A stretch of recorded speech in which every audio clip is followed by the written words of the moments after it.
Bom dia a todos, a paz do Senhor Jesus Cristo.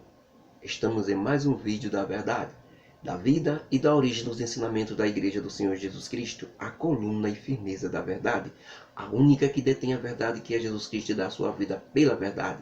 Estudaremos hoje que devemos entregar nossos corpos mortais como sacrifício vivo, santo e agradável a Deus, que é o nosso culto racional, de inteligência e de quem sabe o que está fazendo.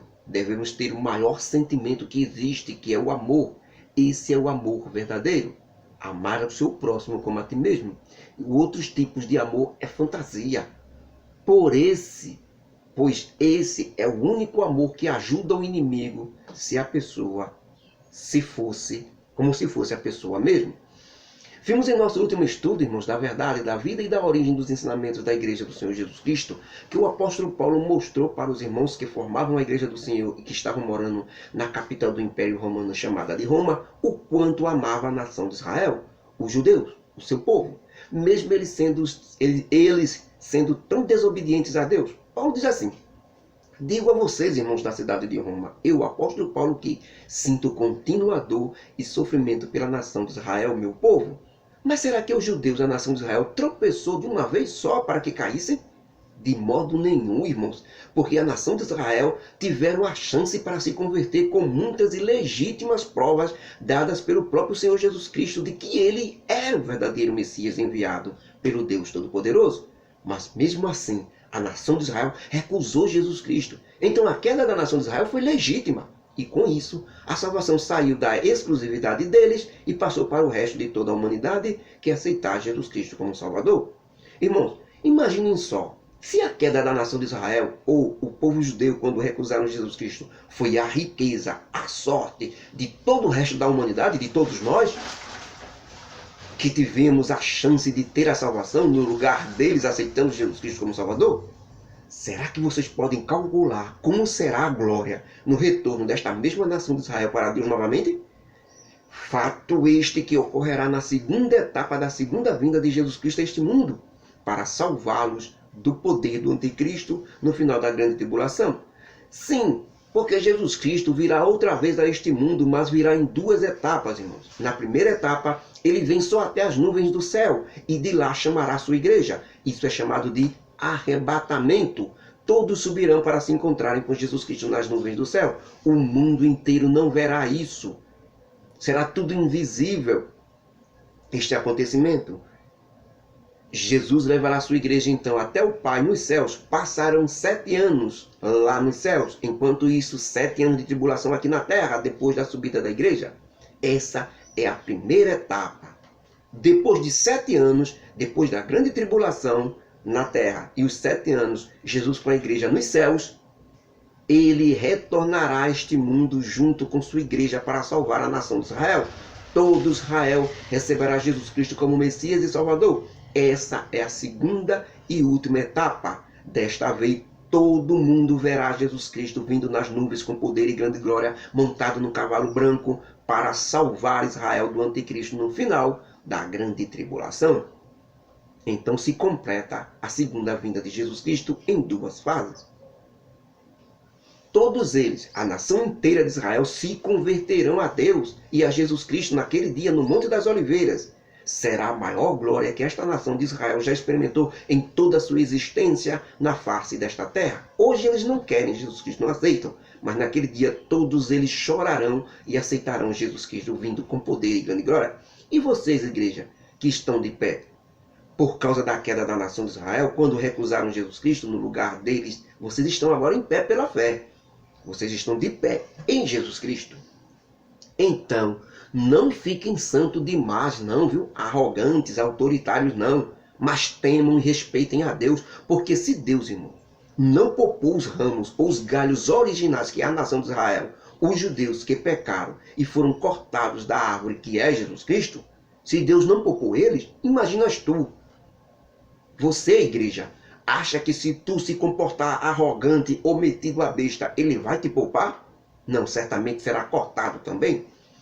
Irmãos, pelo amor de Deus, disse Paulo, abram os olhos, considerem a bondade de Deus, mas também considerem a severidade de Deus naquilo que é certo com relação à nação de Israel que caiu. Com a nação de Israel, ele foi severo, e com vocês, a igreja, ele foi bondoso. Mas essa bondade continuará se vocês permanecerem na bondade dele. Mas se fizerem outra coisa, então também serão cortados. E também a nação de Israel, que foi cortada por causa da sua incredulidade com relação a Jesus Cristo, se por acaso eles voltarem atrás e aceitarem Jesus Cristo como Messias, será outra vez colocado em Jesus Cristo de novo. Porque poderoso é Deus, irmãos, para outra vez colocar Israel de volta em Jesus Cristo. Por isso, irmãos, se olharmos do ponto de vista do Evangelho do Senhor Jesus Cristo, a nação de Israel é inimiga por causa da igreja do Senhor. Mas se olharmos do ponto de vista da chamada e da eleição de Deus, toda a nação de Israel é amada pelos nossos pais e por nós, pela igreja do Senhor. Porque os dons e a chamada de Deus são sem arrependimentos. Sabe por que, irmãos, a nação de Israel, o povo judeu é nosso inimigo quando se fala de evangelho, e ao mesmo tempo são nossos amados irmãos quando se fala de eleição e chamada de Deus? É porque assim como vocês, igreja do Senhor, antigamente fossem rebeldes e desobedientes a Deus, mas agora alcançaram misericórdia de Deus quando aceitaram Jesus Cristo como Salvador, foram chamados, receberam a chamada de Deus. Isto tudo por causa da desobediência da nação de Israel, de não ter aceitado Jesus Cristo. Da mesma forma também, a nação de Israel, por não aceitar Jesus Cristo como Salvador, foram desobedientes, mas eles foram chamados, eles receberam a chamada antes. Israel foi chamado, a igreja também foi chamada. Quanto à chamada e eleição de Deus, nós somos amados, irmãos, tanto a igreja como Israel. Quanto ao evangelho e à lei de Moisés, somos inimigos, porque o evangelho, a lei de Moisés não pode se unir com o evangelho. A lei de Moisés só pode ser cumprida quando você cumprir o evangelho. Quando você cumpre o evangelho e aceita Jesus Cristo, você está cumprindo automaticamente a lei de Moisés. Se você tentar cumprir a lei de Moisés, jamais poderá cumprir o evangelho. São inimigos, porque uma é lei, que é a lei de Moisés, santa, pura, ordena e condena quem fizer errado. E o outro lado está o evangelho, graça, puro favor. Simplesmente Deus deu de graça a salvação. Então, irmãos, não pode se unir. A lei com a graça não pode se unir. Agora, a eleição e a chamada de Deus, assim nós nos unimos com Israel. Porque tanto a nação de Israel como a igreja do Senhor foram chamados.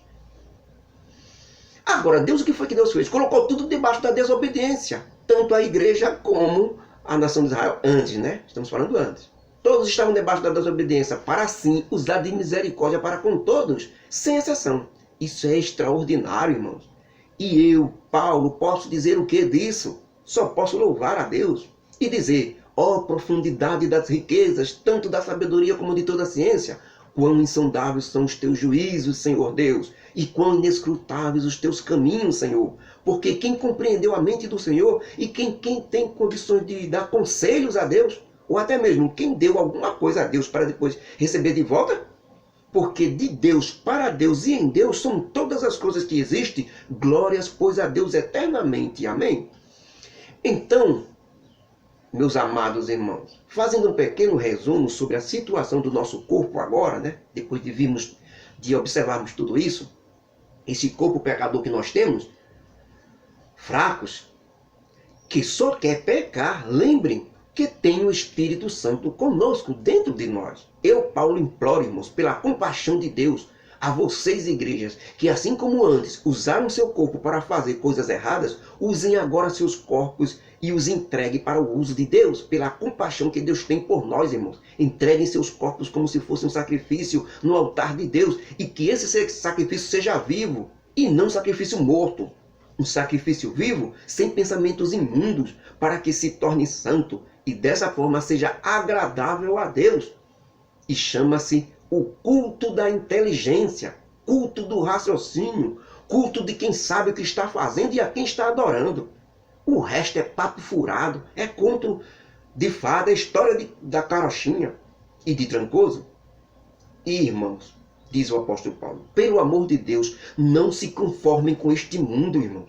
Dizendo, é assim mesmo, fazer o quê, né? Eles não querem assim? Não, irmãos. Pelo contrário, lembrem-se que toda a criação geme e caiu na miséria. Não digam nunca que tem que ser assim mesmo. Ou seja, que tem que ser errado. Não pode. Você não pode fazer isso à força. Consertar o errado à força. Não pode. Em ninguém. Mas dizer que está conformado porque assim mesmo tem que ficar errado, não. Tem que dizer sempre em alto e bom som a verdade. Não se conforme com isso. Falem a verdade. Diga que está errado. Mesmo que a grande maioria da sociedade não aceite. E diga que não, que é certo aquilo ali, que é errado. Não, mas vocês mantenham a palavra de Jesus Cristo. Sempre digam que o erro é erro, que o acerto é acerto, que a luz é luz e que as trevas é trevas. Não vão pelo que as pessoas do mundo vão, falam e fazem. Mas transformem o entendimento e raciocínio de vocês no dia a dia. Transformai-vos pela renovação do vosso entendimento, lendo os ensinamentos de Jesus Cristo, escutando a voz do Espírito Santo dentro de você. Para que somente assim, irmãos, vocês possam finalmente saber, sem dúvida nenhuma, a boa, a agradável, a pura e a perfeita vontade de Deus para a sua vida. Porque eu, Paulo, irmãos, ensino a vocês pelo favor que Deus me deu de ensinar, e não porque eu tenho essa autoridade. Tudo vem de Deus. Eu ensino que cada um de vocês não pense de si mesmo ser mais do que Deus determinou que seja. Antes, irmãos, pensem com moderação, devagar, ouvindo muitos outros. E falem conforme a medida da fé que Deus deu a cada um pelo Espírito Santo dentro de nós. Porque assim como em um corpo normal, o nosso corpo agora, tem muitos membros, como cabeça, olhos, ouvidos, boca, mãos, pés. E esses membros que formam um único corpo não têm a mesma atividade, mas cada um desenvolve a sua própria atividade, certo? Assim também a igreja de Jesus Cristo. Nós somos muitos individualmente falando, mas somos um corpo só em Jesus Cristo como igreja. Mas individualmente pertencemos uns aos outros. De sorte, irmãos, que como igreja recebemos pelo favor de Deus diferentes dons e maneiras de ajudar uns aos outros. E se por acaso o dom que você recebeu foi profecia, use esse dom, ele seja usado segundo a medida da fé. Certo? Não tente enganar, não. Se o dom que você recebeu foi ministério, não ultrapasse a medida de ministrar somente. Não se meta em outra atividade de outra pessoa que recebeu outro dom. Não se meta naquilo que você não foi dado o dom para você. Se é o dom de ministério, fique no ministério. Se é o dom de profecia, deixe quem recebeu o dom de profecia fazer esse trabalho. Não se meta. Porque cada membro do corpo tem a sua atividade. O braço não pode fazer aquilo que o estômago faz. Não pode. Se você recebeu o dom de ensinar, que haja muita dedicação nesse ensino e não ultrapasse seu próprio entendimento, porque a letra mata, mas o espírito dá vida. Se o dom que você recebeu foi de exortar, ou o dom de levantar os ânimos daquelas pessoas que estão tristes, que faça isso com muito amor. Se o dom é repartir o que tem com os outros, que para mim é um dos maiores dons que existe, faça com liberdade, com prazer, porque Deus ama aquele que dá com alegria e não resmungando. Se o dom que você recebeu é de liderar, faça isso com cuidado, porque Jesus Cristo diz que aquele que conduzir errado, esses pequeninos que creem em mim, será melhor que o tal amarrasse a ponta de uma corda no pescoço e a outra ponta da corda numa pedra e se atirasse no fundo do mar. Se isso é o melhor castigo, irmãos, para os falsos obreiros que ensinam errado, imagine o pior, irmãos. Se o dom que você recebeu é para exercer misericórdia, faça isso com muita naturalidade, amor de coração. Sim, irmãos. Outra coisa, e é muito importante, o que agora vou dizer, prestem muita atenção. Porque é desse dom, desse sentimento, que depende toda a lei de Deus e de Moisés. Todos os ensinamentos dos profetas, todo o evangelho da salvação e tudo que Jesus Cristo ensinou. Este sentimento é o amor verdadeiro. Irmãos, rigorosamente, ele não pode ser fingido ou falso. Quem tem o amor não tolera e nem gosta de jeito nenhum do mal. E ao mesmo tempo, esse sentimento quer amar e sempre praticar o bem. Pois é uma obrigação amar-nos uns aos outros com sentimento puro, com muita liberdade e realidade. Com o amor não tem nenhuma falsidade, pois ele prefere que o outro tenha honra muito mais do que ele. Isso é amar. Quem tem o amor não é lento no cuidado com seu irmão. Vai logo, cuida dele logo. Não tem isso não, de ficar pensando não, meditando não. Isso é o amor. Ele impulsiona você a ajudar seu irmão, independente de qualquer coisa, se ele machucou ou não. E ao mesmo tempo em que este amor é fervoroso também no espírito de ajuda e de amor ao seu irmão.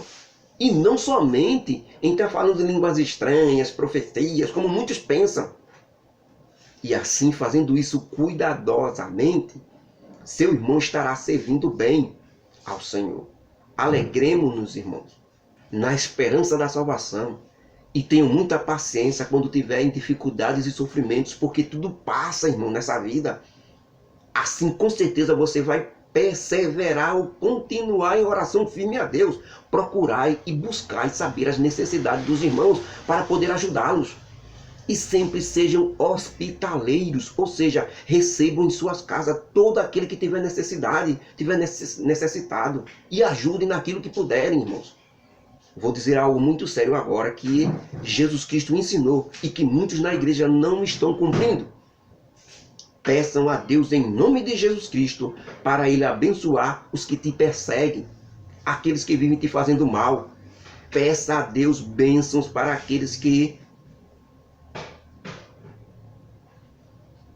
Peçam bênçãos para eles, bênçãos de salvação para os seus inimigos, aqueles que estão te perseguindo. E nunca amaldiçoem ninguém. Nunca peçam morte para ninguém, porque ele lhe feriu, porque ele não quis lhe escutar, porque ele não quis fazer o que você queria. Quem pede morte dos outros não é de Deus, é do inimigo. Nunca amaldiçoem ninguém, irmãos, porque você é filho de Deus, o mesmo Deus que concede bênção. E não filhos do diabo, que concede maldição. Quem manda maldição é do diabo. Quem manda bênçãos é de Deus. Ficai alegre, irmãos, com os que estão em alegria da salvação. E chorem também com aqueles que estão passando por um momento difícil na vida, chorando. Sedes unidos entre vocês, decidindo tudo juntos sempre. Não desejem cargos muito altos, irmãos, ou lideranças de muitas pessoas, porque serão mais cobrados por Deus na hora de prestar.